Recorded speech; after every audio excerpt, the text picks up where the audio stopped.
Dans cette vidéo, nous allons voir comment soustraire des nombres relatifs.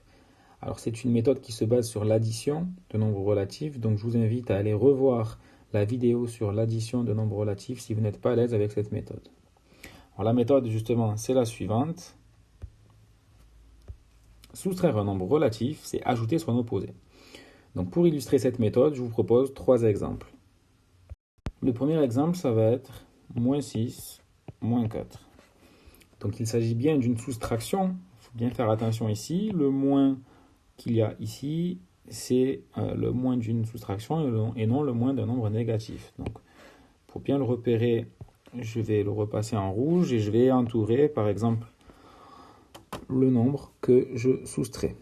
Donc ici, je soustrais 4. Si j'applique la méthode, je sais que soustraire 4, ça revient à ajouter son opposé, donc à ajouter moins 4. Donc je vais l'écrire. Moins 6, moins 4 égale moins 6 plus moins 4. Or, je sais ajouter de nombres relatifs, je sais que ça va me donner moins 10. Donc moins 6 moins 4 égale moins 10. Premier exemple terminé. Alors, le deuxième exemple, ça va être moins 7 moins 4. Donc là, je suis bien face à une soustraction, je vais bien repasser le symbole de l'opération en rouge et entourer le nombre que je soustrais pour bien l'identifier. Donc ici, je soustrais moins 4, ça revient à ajouter 4. Si j'applique la méthode, toujours pareil. Et donc je vais l'écrire, moins 7 moins 4 égale moins 7 plus 4. Et ça, je sais que c'est égal à moins 3. Alors le dernier exemple que je vous propose, il est un petit peu plus élaboré. Ça va être en fait un enchaînement de soustraction. Donc par exemple, moins 6, moins 4, moins 2, moins 6, moins 1. Donc là, je vois que j'ai plusieurs soustractions. Donc la première, la deuxième, la troisième et la quatrième.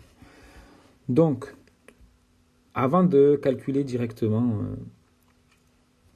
cette expression, je vais transformer toutes ces soustractions apparentes en addition. Donc souvenez-vous, soustraire un nombre relatif, c'est ajouter son opposé. Donc ici, par exemple là, je vais transformer donc en ajoutant moins 4. Ici, je vais ajouter 2. Ici, je vais ajouter moins 6. Et ici, je vais ajouter moins 1.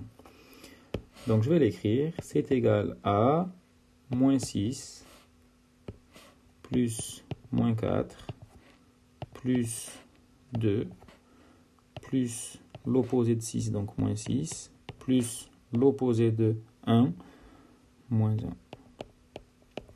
Et maintenant, je me retrouve en fait face à une somme de plusieurs nombres relatifs, et je sais calculer une somme. Alors souvenez-vous, la technique, c'était de regrouper les termes négatifs d'une part, donc moins 6, moins 4, moins 6 et moins 1, donc ça va me donner moins 17. Et d'autre part, regrouper les termes positifs. Donc si j'en ai qu'un, ça va être plus 2, tout simplement.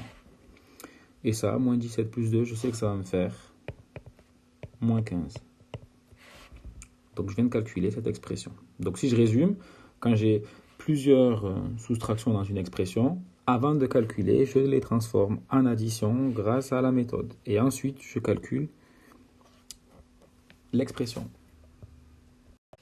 Je voudrais terminer cette vidéo en répondant à la question suivante. Peut-on calculer directement la différence de nombres relatifs? La réponse c'est oui, à condition de maîtriser cette méthode. D'accord? Donc, une fois que cette méthode sera maîtrisée, vous pourrez bien évidemment écrire que par exemple, moins 6 moins 4, c'est égal à moins 2. D'accord?